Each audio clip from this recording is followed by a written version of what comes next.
I now take the privilege and the honor of requesting the Honorable Prime Minister of India, Shri Narendra Modi ji, to please address the gathering and share his vision on the occasion. Ladies and gentlemen, the Honorable Prime Minister of India, Shri Narendra Modi ji.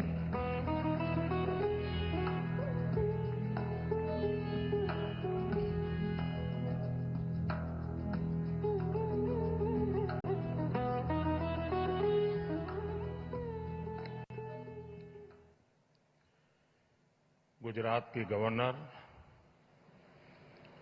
Shri Acharya Devvrat जी,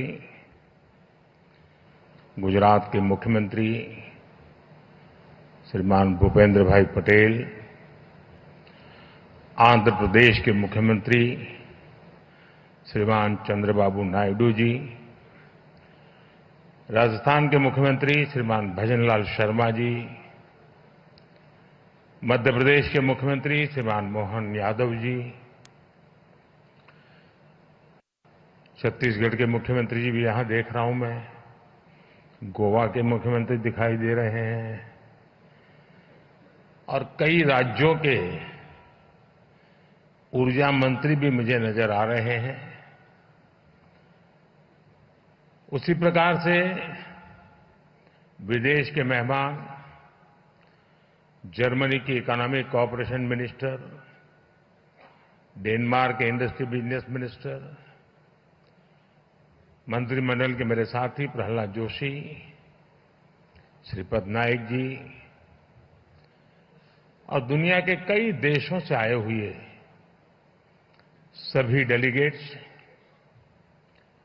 देवी और सज्जनों, दुनिया के अनेक देशों से पधारे हुए सभी साथियों का वेलकम करता हूं, उनका अभिनंदन करता हूं। ये री इन्वेस्ट कॉन्फ्रेंस का 4th एडिशन है। मुझे पूरा विश्वास है आने वाले 3 दिनों तक यहां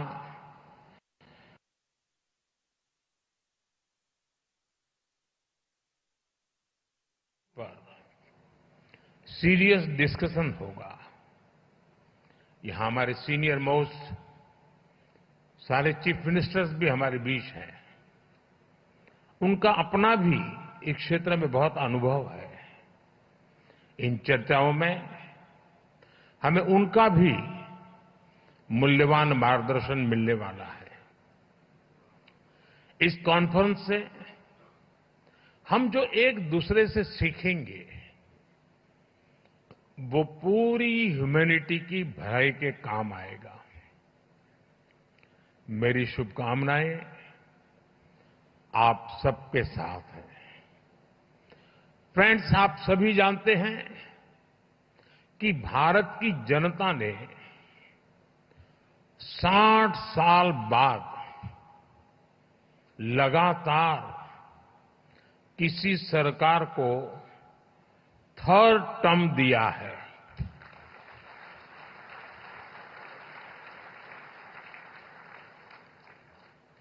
हमारी सरकार को मिले 3rd टर्म के पीछे भारत की बहुत बड़ी एस्पिरेशंस है।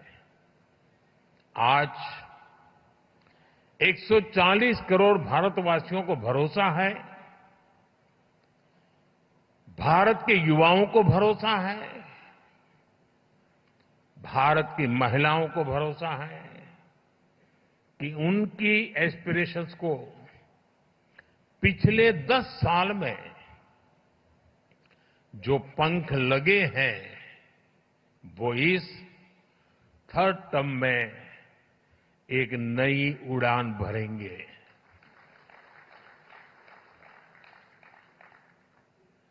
देश के गरीब, दलित, पीड़ित, शोषित, वंचित को भरोसा है कि हमारा 3rd टर्म उसके गरिमापूर्ण जीवन जीने की गारंटी बनेगा। 140 करोड़ भारतीय भारत को तेजी से टॉप 3 इकोनॉमीज में पहुंचाने का संकल्प लेकर काम कर रहे हैं। इसलिए आज का ये इवेंट आइसोलेटेड इवेंट नहीं है। एक बड़े विजन, एक बड़े मिशन का हिस्सा है। ये 2047 तक भारत को डेवलप्ड नेशन बनाने के हमारे एक्शन प्लान का हिस्सा है। और हम ये कैसे कर रहे हैं, इसका ट्रेलर थर्ड टर्म के हमारे पहले 100 डेज 100 दिनों के फैसलों में दिखता है। फ्रेंड, फर्स्ट 100 डेज में हमारी प्रायोरिटीज भी दिखती हैं, हमारी स्पीड और स्केल का भी एक रिफ्लेक्शन मिलता है। इस दौरान हमने हर उस सेक्टर और हर उस फैक्टर को एड्रेस किया है जो भारत के तेज विकास के लिए जरूरी है। इन 100 दिनों में फिजिकल और सोशल इंफ्रास्ट्रक्चर के विस्तार के लिए अनेक महत्वपूर्ण फैसले लिए गए हैं। हमारे विदेशी अतिथियों को ये जानकर हैरानी होगी कि भारत में हम 700 मिलियन यानी 7 करोड़ घर बना रहे हैं। ये दुनिया के कई देशों की आबादी से भी ज्यादा है। सरकार के पिछले 2 टर्म में हमने इसमें से 400 मिलियन यानी 4 करोड़ घर बना चुके हैं। और तीसरे टर्म में हमारी सरकार ने 300 मिलियन यानी 3 करोड़ नए घर बनाने का काम शुरू भी कर दिया है। बीते 100 दिनों में भारत में 12 नए इंडस्ट्रियल सिटीज बनाने का फैसला किया गया है। बीते 100 दिनों में 8 high speed road corridor projects approve किए गए हैं। बीते 100 दिनों में 15 से ज्यादा नई made in India semi high speed Vande Bharat train launch की गई है। हमने रिसर्च को प्रमोट करने के लिए भी 1 ट्रिलियन रुपीस का रिसर्च फंड बनाया है। हमने इलेक्ट्रिक मोबिलिटी को बढ़ावा देने के लिए भी अनेक इनिशिएटिव्स अनाउंस किए हैं। हमारा लक्ष्य हाई परफॉर्मेंस बायो मैन्युफैक्चरिंग को बढ़ावा देने का है और ये भविष्य इसी से जुड़ा रहने वाला है। इसके लिए बायो E3 पॉलिसी को भी मंजूरी दी गई है। साथियों, बीते 100 डेज में ग्रीन एनर्जी के लिए भी कई बड़े फैसले लिए गए हैं। हमें ऑफशोर विंड एनर्जी प्रोजेक्ट्स के लिए वायबिलिटी गैप फंडिंग स्कीम की शुरुआत की गई है। इस पर हम 7,000 करोड़ रुपीस से ज्यादा खर्च करने जाते हैं। भारत आने वाले समय में 31,000 मेगावाट हाइड्रो पावर जनरेट करने के लिए भी काम कर रहा है। इसके लिए 12,000 करोड़ रुपए से अधिक अप्रूव किए गए हैं। साथियों, भारत की डायवर्सिटी, भारत की स्केल, भारत की कैपेसिटी, भारत का पोटेंशियल, भारत की परफॉर्मेंस, ये सब यूनिक है। इसलिए मैं कहता हूं, Indian solutions for global application. इस बात को दुनिया भी भली भांति समझ रही है। आज भारतीयों को ही नहीं बल्कि पूरी दुनिया को लगता है कि भारत 21st सेंचुरी की बेस्ट बेट है। आप देखिए, इस महीने की शुरुआत में ही ग्लोबल फिनटेक फेस्ट का आयोजन हुआ। इसके बाद फर्स्ट सोलर इंटरनेशनल फेस्टिवल में दुनिया भर से लोग शामिल हुए। फिर ग्लोबल सेमीकंडक्टर समिट में दुनिया के कोने कोने से लोग भारत आए। इसी दौरान भारत ने सिविल एविएशन पर एशिया पैसिफिक मिनिस्ट्रियल कॉन्फ्रेंस के आयोजन का दायित्व निभाया। और अब आज यहां हम ग्रीन एनर्जी के फ्यूचर पर चर्चा के लिए जुटे हैं।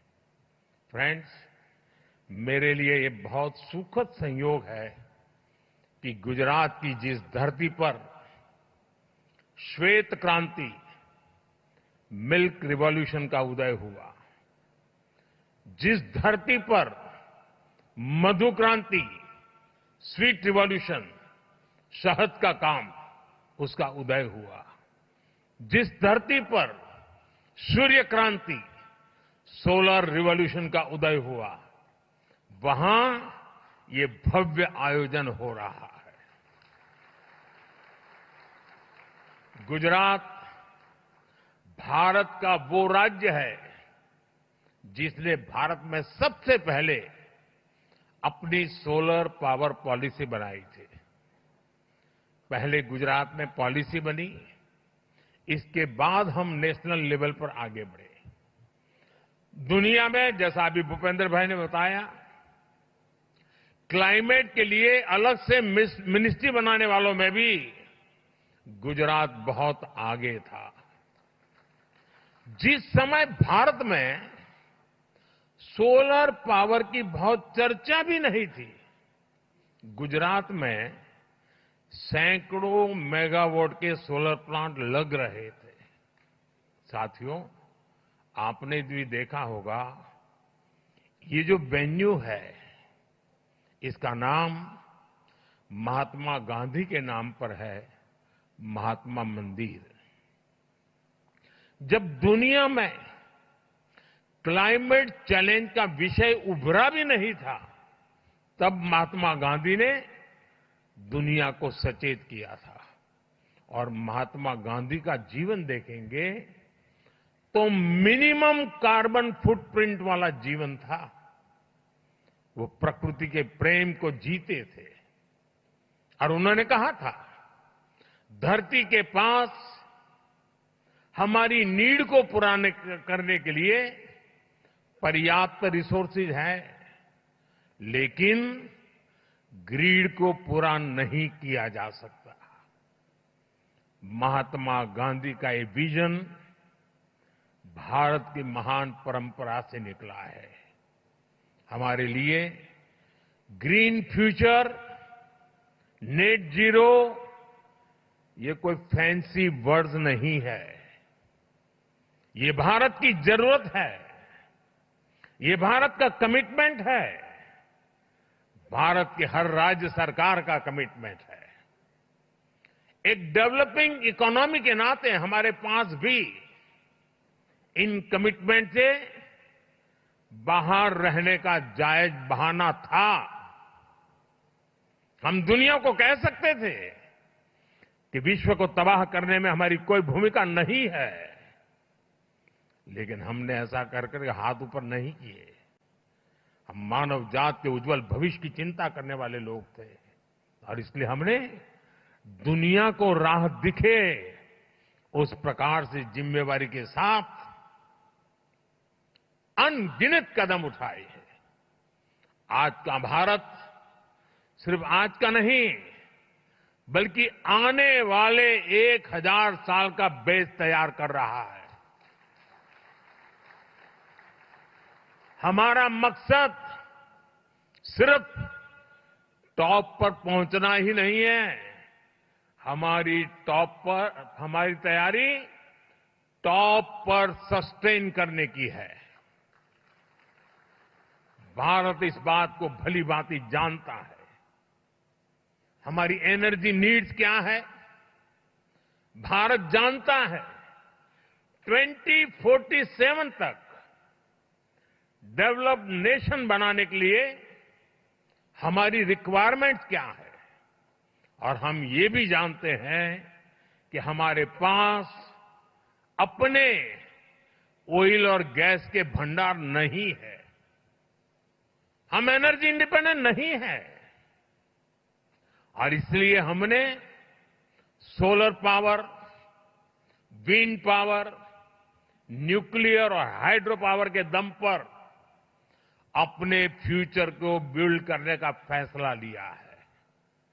फ्रेंड्स, भारत G20 में पहला ऐसा देश है जिसने पेरिस में तय क्लाइमेट कमिटमेंट्स को डेडलाइन से 9 साल पहले अचीव कर लिया, 9 साल पहले पूरा कर दिया।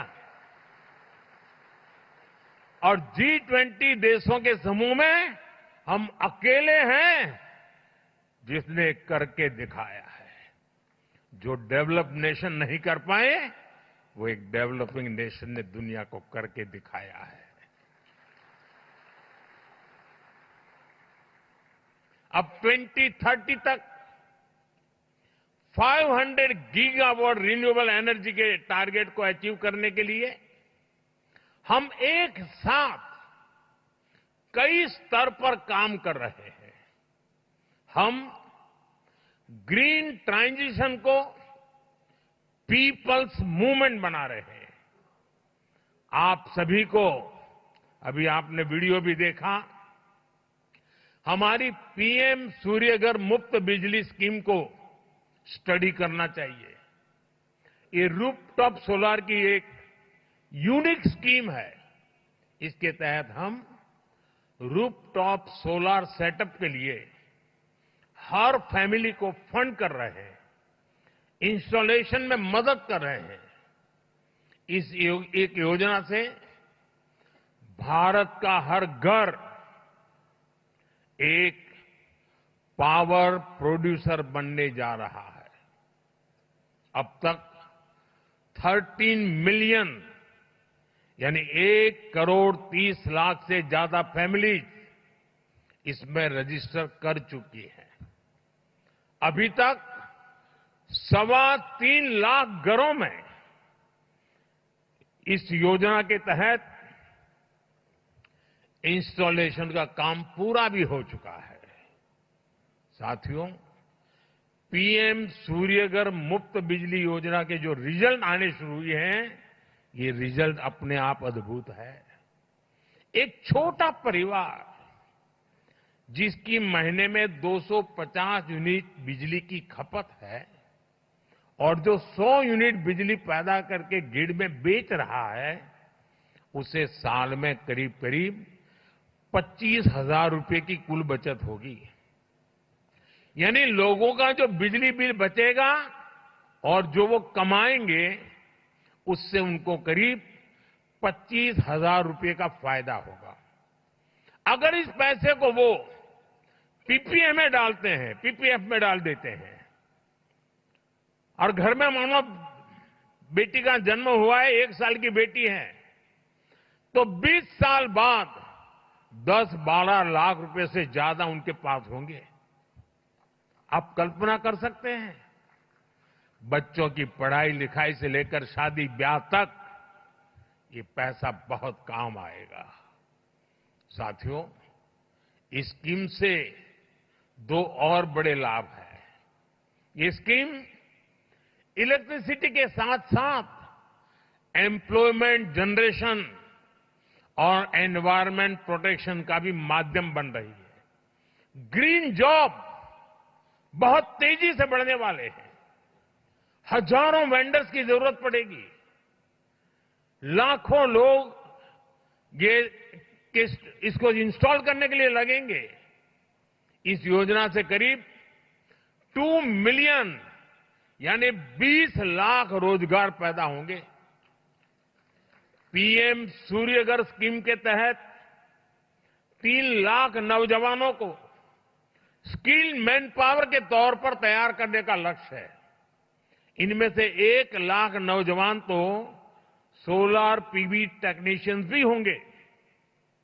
इसके अलावा हर 3 किलोवाट सोलर बिजली पैदा करने 50-60 टन कार्बन डाइऑक्साइड का एमिशन भी रुकेगा। यानी पीएम सूर्यघर मुफ्त बिजली योजना से जुड़ने वाला हर परिवार क्लाइमेट चेंज से मुकाबला करने में भी बड़ा योगदान देगा। साथियों, जब 21वीं सदी का इतिहास लिखा जाएगा तो उसमें भारत की सोलर क्रांति का चैप्टर, सोलर रिवॉल्यूशन का चैप्टर सुनहरे अक्षरों में लिखा जाएगा। साथियों, जो विदेश के मेहमान आए हैं, मैं उनको कहूंगा, यहां से 100 किलोमीटर की दूरी पर ही एक बहुत खास गांव है, मोढेरा। वहां सैकड़ों साल पुराना सन टेम्पल है और ये गांव भारत का पहला सोलर विलेज भी है। यानी इस गांव की सारी जरूरतें सोलर पावर से पूरी होती है। आज देश भर में ऐसे अनेक गांवों को सोलर विलेज बनाने का अभियान चल रहा है। साथियों, मैं अभी यहां जो एग्जीबिशन लगा है वो देखने गया था और आप सबसे भी मेरा आग्रह है, एग्जीबिशन जरूर देखिए। आप सभी अयोध्या के बारे में तो भरपूर जानते हैं। अयोध्या नगरी भगवान राम की जन्मस्थली है और भगवान राम तो सूर्यवंशी थे।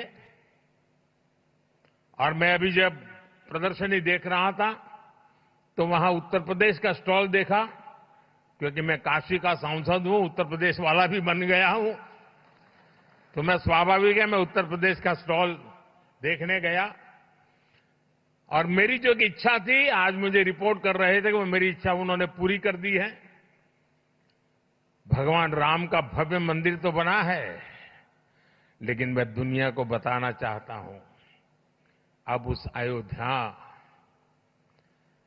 जो सूर्यवंशी भगवान राम की जन्मभूमि है, वो पूरा अयोध्या मॉडल सोलर सिटी बनाने का लक्ष्य लेकर चल रहा है।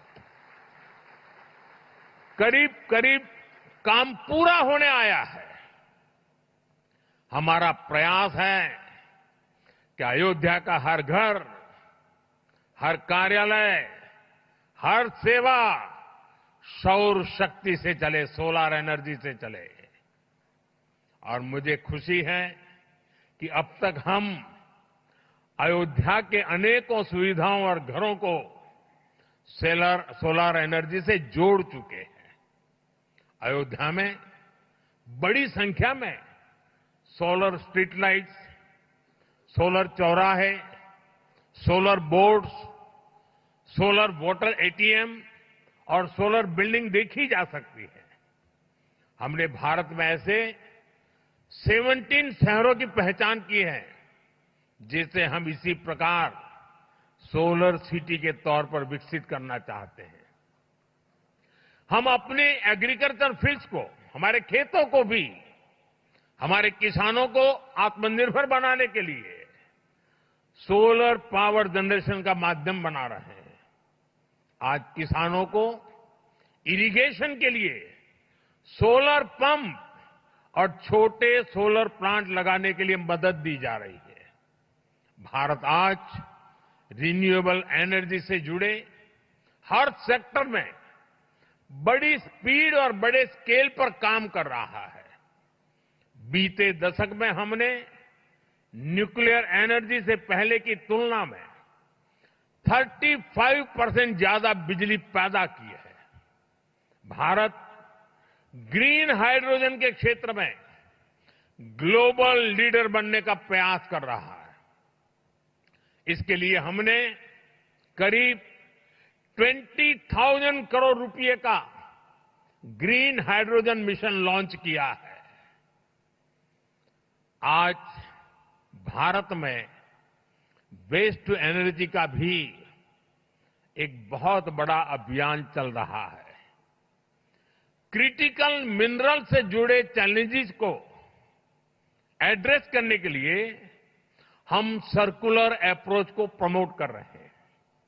रीयूज और रीसाइकल से जुड़ी बेहतर टेक्नोलॉजी तैयार हो, इसके लिए स्टार्टअप्स को भी सपोर्ट किया जा रहा है।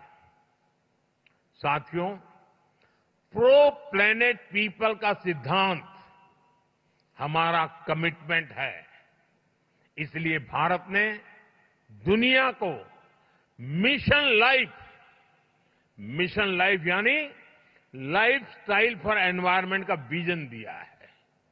भारत ने इंटरनेशनल सोलर अलायंस का इनिशिएटिव लेकर दुनिया के सैकड़ों देशों को जोड़ा है।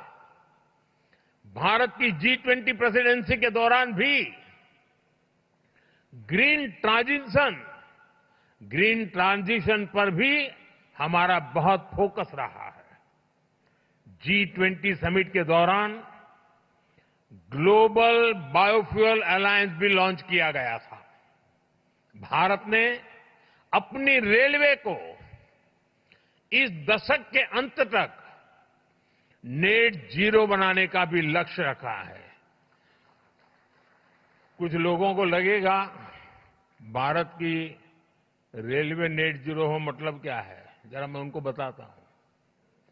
हमारा रेलवे नेटवर्क इतना बड़ा है कि डेली ट्रेन के डिब्बे में करीब करीब 1-1.5 करोड़ लोग होते हैं। इतनी बड़ी बड़ी ट्रेन का और उसको हम नेट जीरो बनाने वाले हैं। हमने ये भी तय किया है कि 2025 तक हम पेट्रोल में 20% इथेनॉल ब्लेंडिंग का टारगेट हासिल करेंगे। भारत के लोगों ने गांव-गांव में हजारों अमृत सरोवर भी बनाए हैं, जो वाटर कंजर्वेशन के काम आ रहे हैं। आजकल आप देख रहे होंगे भारत में लोग अपनी मां के नाम पर एक पेड़ लगा रहे हैं।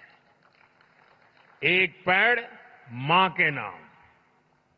मैं आपसे भी इस अभियान से जुड़ने का आग्रह करूंगा, दुनिया के हर नागरिक को आग्रह करूंगा। साथियों, भारत में रिन्यूएबल एनर्जी की डिमांड तेज हो रही है। सरकार भी इस डिमांड को मीट करने के लिए नई पॉलिसीज बना रही है, हर तरह से सपोर्ट दे रही है। इसलिए आपके सामने अपॉर्चुनिटी सिर्फ एनर्जी जनरेशन में ही नहीं है, बल्कि मैन्युफैक्चरिंग में भी अद्भुत संभावनाएं हैं। भारत का प्रयास पूरी तरह से मेड इन इंडिया सॉल्यूशन का है। इससे भी आपके लिए यहां अनेक संभावनाएं बन रही है। भारत सही मायने में आपके लिए एक्सपेंशन की ओर बेहतर रिटर्न की गारंटी है। और मैं आशा करता हूं कि आप उसमें जुड़ेंगे। इस क्षेत्र में इन्वेस्टमेंट के लिए इससे बेहतर कोई जगह नहीं हो सकती है। इनोवेशन के लिए बहुत अच्छी जगह और नहीं हो सकती है।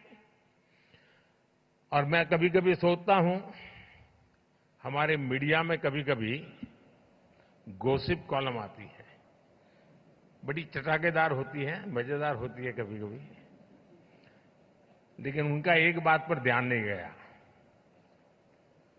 और आज के बाद जरूर ध्यान जाएगा। अभी जो यहां भाषण कर रहे थे ना प्रहलाद जोशी, वो हमारे रिन्यूएबल एनर्जी के मिनिस्टर है, लेकिन मेरी पिछली सरकार में वो कोयले के मंत्री थे।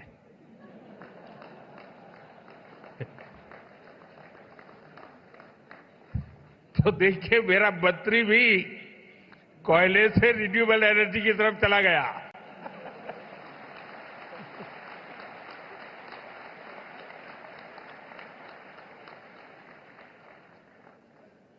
मैं एक बार फिर आप सभी को भारत की ग्रीन ट्रांजिशन में इन्वेस्ट करने के लिए आमंत्रित करता हूं और आप इतनी बड़ी तादाद में यहां आए, मैं आपका फिर से एक बार इस धरती में मैं पैदा हुआ, गुजरात ने मुझे बहुत कुछ सिखाया, तो मेरा भी मन करता है कि गुजरात के मुख्यमंत्री के साथ साथ मैं भी आप सबके स्वागत में अपनी भावनाओं को व्यक्त करते हुए, आप सबका धन्यवाद करते हुए, सभी राज्यों की भागीदारी के लिए मैं सभी राज्य सरकारों का भी आभार व्यक्त करता हूं। जिन मुख्यमंत्री यहां पधारे हैं उनका भी मैं विशेष रूप से आभार व्यक्त करता हूं और मैं पूरे विश्वास से कहता हूं कि ये हमारी समिट, इस समिट में होने वाला संवाद, ये हम सबको जोड़ेगा भी और हमें अपनी भावी पीढ़ी के उज्जवल भविष्य के लिए जोड़ेगा। मुझे याद है एक बार राष्ट्रपति ओबामा यहां पर टूर, भारत में उनका प्रवास था, बायोलेटरल विजिट के लिए आए थे, तो हमारी प्रेस कॉन्फ्रेंस थी दिल्ली में। तो किसी पत्रकार महोदय ने पूछा, क्योंकि उस समय चल रहा था, लोग भांति भांति के सारे आंकड़े घोषित करते रहते, ये करेंगे वो करेंगे, तो उन्होंने मुझे पूछा कि दुनिया में भांति भांति के देश बड़े बड़े टारगेट तय कर रहे हैं, क्या इसका दबाव है क्या आपके मन पर? और मैंने उस दिन जवाब दिया था मीडिया को, ये मोदी है,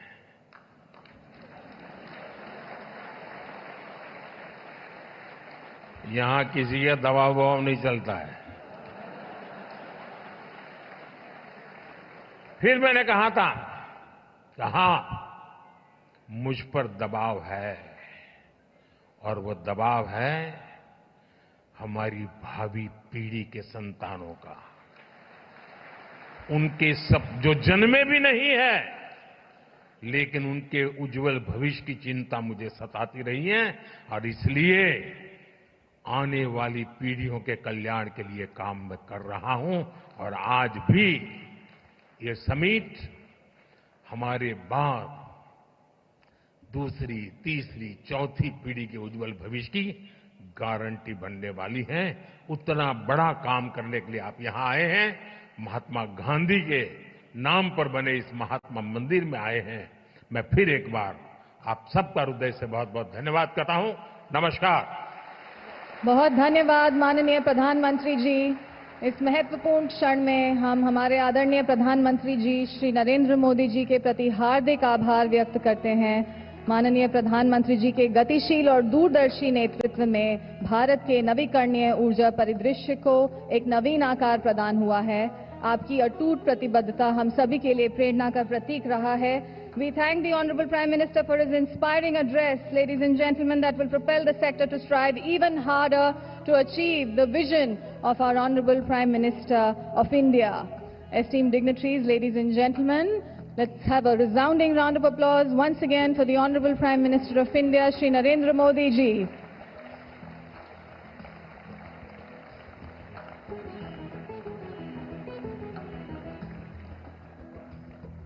And that concludes this inaugural program of the 4th edition of the Global Renewable Energy Investors Meet and Expo RE Invest 2024. I'm going to request everyone in the room to remain here in the room while our Honorable Prime Minister and other dignitaries leave this room. एक बार फिर हमें अपने आदरणीय प्रधानमंत्री श्री नरेंद्र मोदी जी को धन्यवाद देने का सौभाग्य मिल रहा है, जिनके प्रेरक शब्दों और सराहनीय कार्यों ने हमें ऊर्जा क्षेत्र में अभूतपूर्व विकास और स्थिरता के पथ पर स्थापित किया है। बहुत बहुत धन्यवाद आपका आदरणीय प्रधानमंत्री जी।